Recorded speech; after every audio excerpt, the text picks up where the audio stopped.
오늘 아침 신문 시작합니다. 가상자산 사기 행각이 확산되는 가운데 고령층의 피해가 커지고 있다는 기사 먼저 보겠습니다. 네, 세계일보입니다.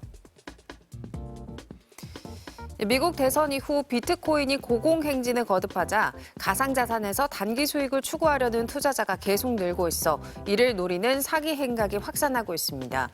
2024년 상반기 국내 가상자산 시가총액은 55조 3천억 원을 기록하면서 지난해 말보다 27% 늘어난 것으로 집계됐는데요. 가상자산 불법 행위에 따른 피해 규모도 지난해 1조 415억 원에 달합니다. 특히 노년층의 노후 자금이 사기 범죄의 손쉬운 먹잇감이 되고 있는데요. 사기 범죄 피해자 중 61세 이상 비중이 2018년 11%에서 2022년 15.2%로 늘어났습니다. 노년층은 상대적으로 신종투자 사기의 정보가 어두운 데 반해 연금이나 저축에 의존해 금전적인 여유 없이 생활하는 노년층일수록 사기범이 내세우는 재정 문제 해결 같은 유혹에 넘어가기 쉽다는 분석이 나옵니다. 이어서 서울경제입니다. 최근 서울 강남의 유명 대학 입시학원 시대인재가 로스쿨 입시 시장에 뛰어들었습니다. 그 배경에 취업난과 전문직 선호 현상이 맞물리면서 문과생들이 안정적인 미래를 위해 로스쿨로 몰리고 있다는 점이 작용했다는 분석입니다. 실제로 2025학년도 법학 적성시험 리트 지원자는 19,400여 명으로 지난해보다 11.75% 증가했습니다. 하지만 로스쿨 수험생들의 경제적 부담은 커지고 있는데요. 학원비와 면접 대비 강의, 자기소개서 첨삭 등 수백만 원대 비용을 지출해야 하고요. 로스쿨 입학 후에도 선행학습과 변호사 시험 준비를 위한 사교육까지 이어지고 있습니다. 로스쿨이 다양한 배경의 학생을 선발하겠다는 설립 취지와 달리 경제적 격차가 발생할 수 있다는 우려가 나옵니다. 이어서 한국경제입니다.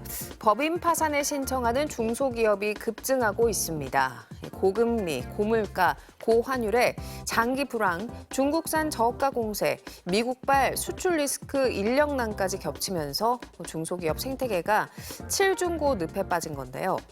기업인들은 대출 이자와 임차료 상승을 가장 큰 경영 부담으로 꼽고 있습니다. 국내 중소기업 대출 잔액은 2023년 처음으로 1,000조를 돌파한 뒤 매년 최고치를 경신하고 있고요. 경영 악화에 시달려 공장을 매각한 건수도 올 들어 1,647건에 달하고 공장 일부 라인만 가동하거나 가동 시간을 줄이는 제조업체도 많아졌습니다. 이에 보증 한도 확대 등의 정책 지원이 필요하다는 의견이 나온다고 신문은 전했습니다. 다음은 한겨레입니다. 서울 지하철 일부 개찰구 앞에선 바닥에 소리가 나는 철판을 발견할 수 있는데요.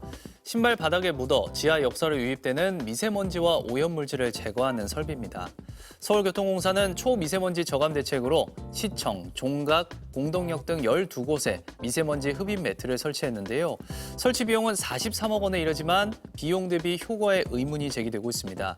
이 매트는 신발에 묻은 먼지를 빨아들이는 용도인데 정작 미세먼지는 가라앉지 않고 공기 중에 떠다닌다는 겁니다. 노후 공기청정기 교체나 개선이 더 시급하다는 지적이 나오는 가운데 서울교통공사는 조사 결과 승강장 초미세먼지 농도가 5% 줄어드는 효과가 있었다고 밝혔습니다. 끝으로 지역신문 기사 보겠습니다. 부산일보인데요. 부산 부전역에서 강원 강릉역까지 단계별로 진행됐던 동해선 철도 건설이 마무리되면서 새해부터는 부산에서 강원도까지 신형 열차를 타고 빠른 시간에 도착할 수 있게 됩니다.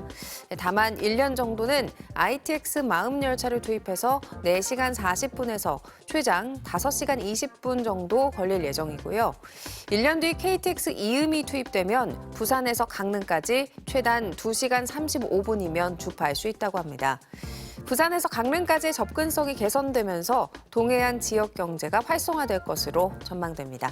지금까지 오늘 아침 신문이었습니다.